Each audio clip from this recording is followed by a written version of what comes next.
Hey guys, it's me again. I wanted to give you some details on the upcoming photography class. This is a photography class that is for beginners.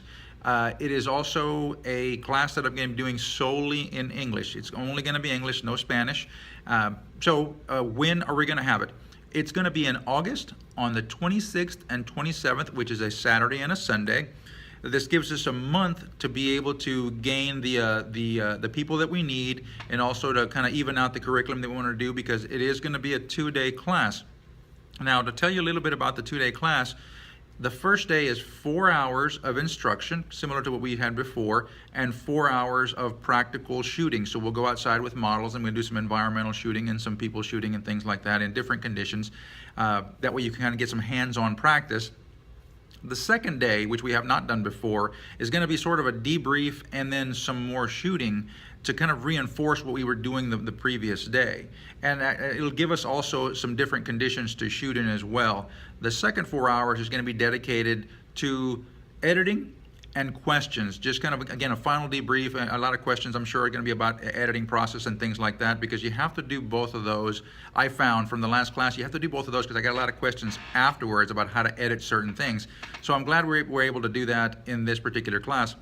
The class is going to be $200, which to me is a steal. It's a bargain, because you're going to get a lot of information, and then of course you get a support from me. If you ever decide you want to text me and ask questions, I have students still text me every once in a while and say, hey, what about this and that kind of thing. So we'll do that as well.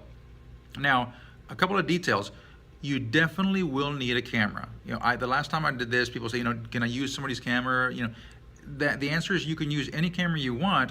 The trouble is that if it's not your own camera and you're not reinforcing the learning after that, then it's going to be hard for you to retain some of this information. So really you need something that you're going to be using going forward.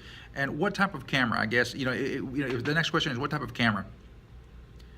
The camera doesn't really matter as long as it has functions that a prosumer or a professional camera could have. In other words, you have to be able to manipulate the ISO, the shutter speed, and the aperture. As long as you do those three things, it's a great camera.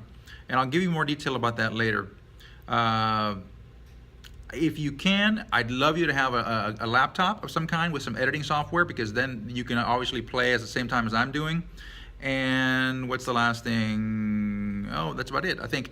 I'll give you more information as I get closer to this, but hopefully you will, if you have any questions, give me a text, or shoot me out something on